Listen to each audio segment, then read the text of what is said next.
E agora, finalizando nossa questão 3, eu quero que vocês percebam o seguinte, ó. Nesse caso, eu tenho aqui logaritmo. Como eu coloquei à disposição para o x todos os reais, eu não vou poder usar todos os reais. Por exemplo, eu não posso botar o x igual a 1, por exemplo.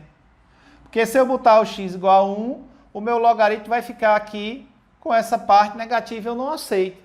Nesse caso, eu quero que o x menos 2 seja um valor positivo. Então, o x só vai poder ser a partir de 2, o que vai me garantir que eu não vou usar todo o x, tenho todos os reais à disposição para o x, e eu só estou usando a partir do 2, não é função. E para finalizar a questão 3, o item F, eu quero que vocês olhem para cá, é raiz cúbica, viu, pessoal? Eu posso usar qualquer valor negativo, tem problema não. Só não posso usar valor negativo quando o índice da raiz for um número par. Aí, se eu substituir, ó, tá? Raiz cúbica, por exemplo, eu estou usando menos 8, só para chamar a atenção. Raiz cúbica de menos 8 é menos 2. Aí o y vai dar 2. Então, o x igual a menos 8 gera o y igual a 2.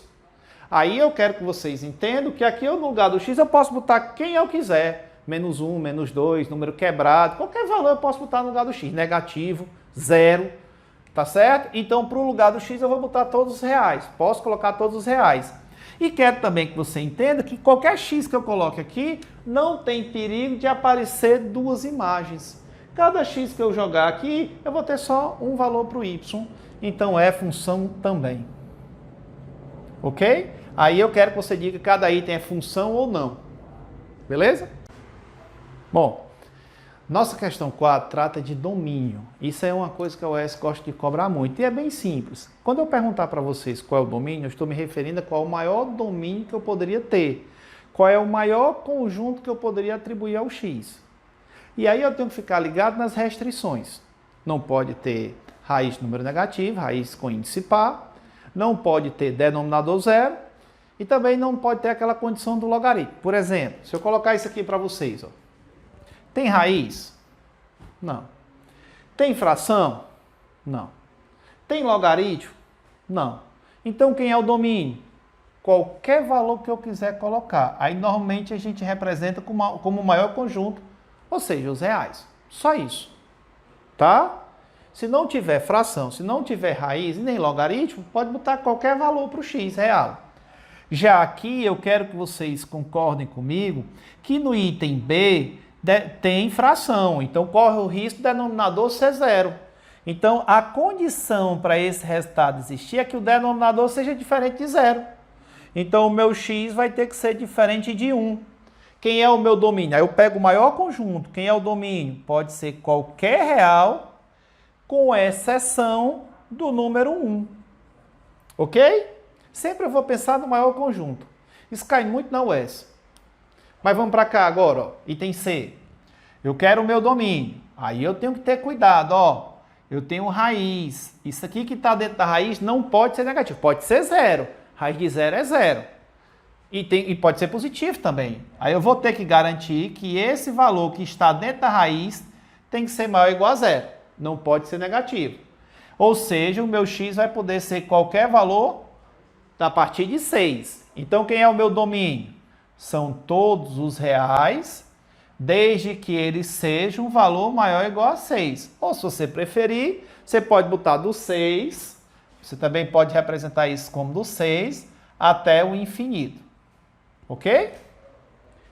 Item D, certo, pessoal? A minha preocupação aí é raiz.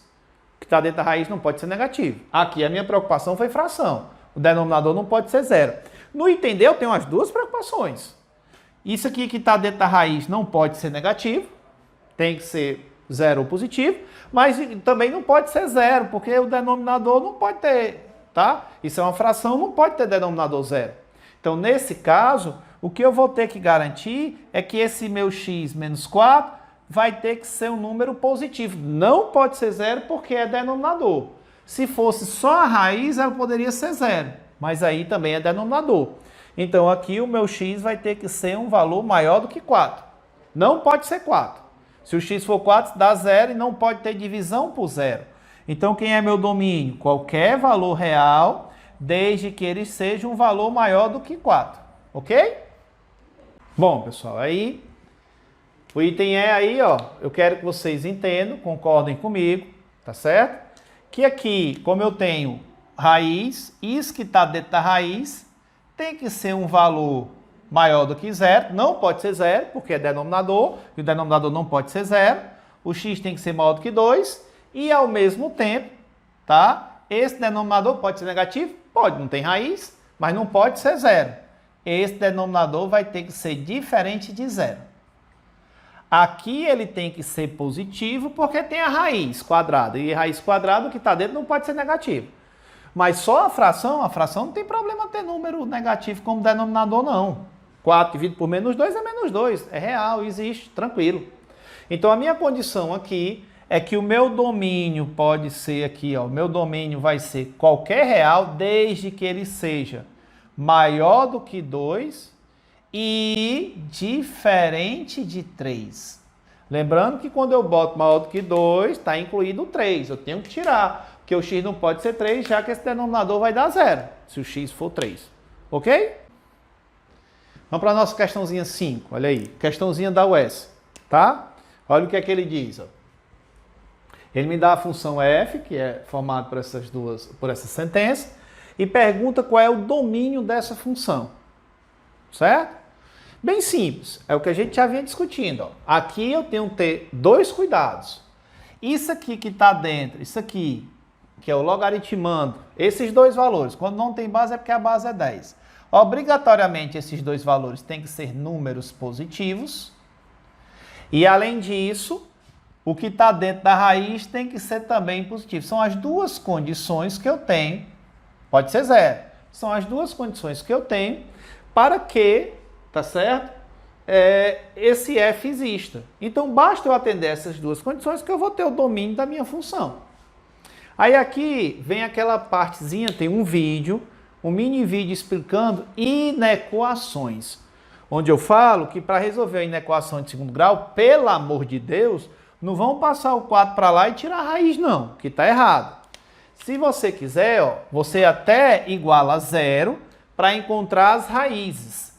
As raízes aqui são mais 2 e menos 2 se eu igualar a zero. Mas isso não me dá a solução. Eu quero que isso aqui seja maior do que zero. Maior do que zero é positivo. Como é que a gente faz isso? Tem que estudar o sinal. Eu só consigo resolver a inequação de segundo grau estudando o sinal. E aí, pessoal, bem simples, ó. Vocês sabem que o gráfico é uma parábola, nesse caso com cavidade voltada para baixo, porque o A é negativo. Eu quero que vocês entendam que eu estou chamando isso aqui de Y, ó. Isso aqui é Y. E eu vou ter uma parábola com cavidade voltada para baixo, em que as raízes são menos 2 e mais 2. Eu estou botando bolinha aberta, porque não tem o sinal de igual. Antes do menos 2, o gráfico está abaixo do eixo X, o Y é negativo.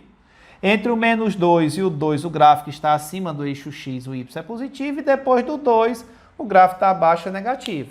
Como eu quero que isso aqui, que é o Y, seja positivo, eu vou pegar toda a parte que fica entre menos 2 e 2. É a primeira condição. A outra condição é essa daqui, ó. Eu botei toda a parte que fica entre menos 2 e 2 como a primeira.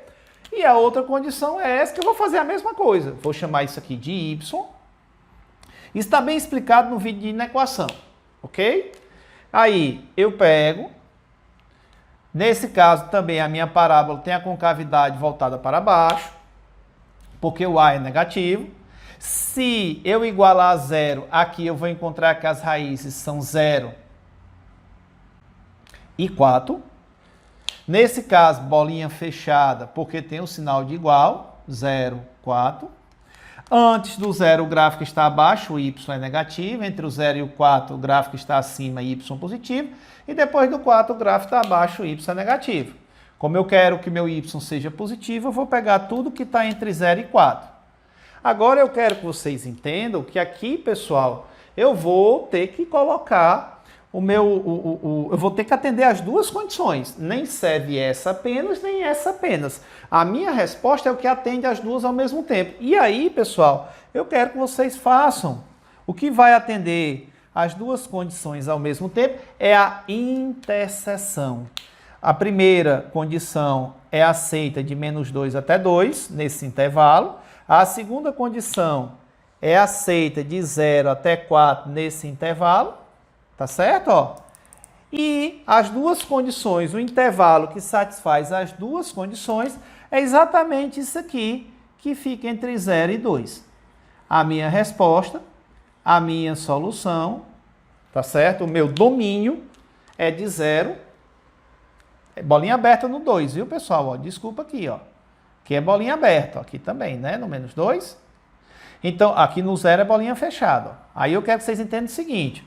O 0 está aqui, faz parte desse intervalo e faz parte desse, faz parte da interseção.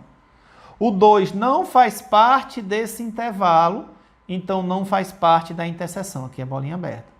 Então, é do 0 até antes do 2, que a resposta é item E. Ok? Mas eu não queria que vocês fizessem assim, não. Na prova da UES, só me interessa qual é o item correto. Eu não preciso justificar. Por isso que eu vou pedir para vocês fazerem da seguinte forma. Ao invés de fazer isso tudo, eu gostaria só que vocês fizessem assim, ó. Eu vou copiar... Deixa eu apagar, um instantinho, deixa eu apagar. Assim, pessoal. Eu não quero que vocês percam tempo nessa questão, não. Pelo amor de Deus, ó. Esse é o tipo da questão que era para fazer escolher o item correto. Vou voltar aqui, ó. Tá certo? E vou escolher o item correto. Não vou ter muito trabalho. Eu tenho que prestar atenção nas duas condições. Não pode ser negativo, nem aqui, nem aqui. Tá certo? Então, eu comparo o item A com o item B. Ó. Presta atenção. Me dê um valor que pertence ao A e não pertence ao B. Por exemplo, x igual a 1. Aí eu vou testar o x igual a 1 aqui, ó. Se eu testar na função x igual a 1, vai ficar y igual ao log. Se você botar 1 aqui no lugar do x, vai dar 4 menos 1 ao quadrado, dá 3. Beleza. E se você botar 1 aqui, vai ficar 4 vezes 1 menos 1 ao quadrado. Beleza, dá 3. Então 1 é aceito. Tá? 1 faz parte da resposta. Eu olhei só para o item A e para o item B. 1 faz parte do domínio. E como o item B não contempla 1, ele está fora da minha resposta. Ok? Eu quero o domínio. Aí eu substituo um valor que pertença ao item A e não pertença ao C, ou o contrário, um valor que pertence ao C e não pertence ao A. Por exemplo, eu vou testando, pessoal, ó, x igual a menos 1. X igual a menos 1 pertence a esse, mas não pertence a esse. Eu substituo. Aí eu quero que você perceba que se eu substituir o menos 1 no lugar do x, ó, se você botar menos 1 aqui, vai dar log de 3, mas aqui dentro, ó, vai dar problema, ó, vai dar negativo, ó. Vai ficar assim se você botar o menos 1, ó. Se você substituir menos 1 no lugar do x, vai ficar assim, ó. Aqui dentro vai ficar menos 4 mais 1, vai dar menos 3. Não é aceito raiz de número negativo. Então, x igual a menos 1 não faz parte do domínio. Como o item C aceita o x igual a menos 1, ele está errado. E para finalizar, eu preciso dar um valor que pertence. Eu estou em dúvida, já eliminei 2 itens, só substituindo valor. Agora eu estou em dúvida se o item D e o item A estão, qual dos dois está correto. Mesma coisa, dê um valor que pertence a um e não pertence ao outro. Por exemplo, ó, se eu botar x igual a 3, pertence a esse intervalo e não pertence a esse. Se eu botar x igual a 3 lá em cima, ó, se eu botar x igual a 3 aqui, ó, já no logaritmo furo, ó, que vai ficar 4, vou nem escrever o resto, ó, 4 menos 3 ao quadrado, ó. Tá certo? Nem vou completar, porque dá menos 5 e o logaritmo de um número negativo não existe. Então o x não pode ser 3. Se o x não pode ser 3, eu tenho que eliminar o item A, que contempla o x igual a 3. Tá? Eu não queria que você perdesse tempo resolvendo a questão direitinho por inequação. Escolhe só qual é o item correto. Ok?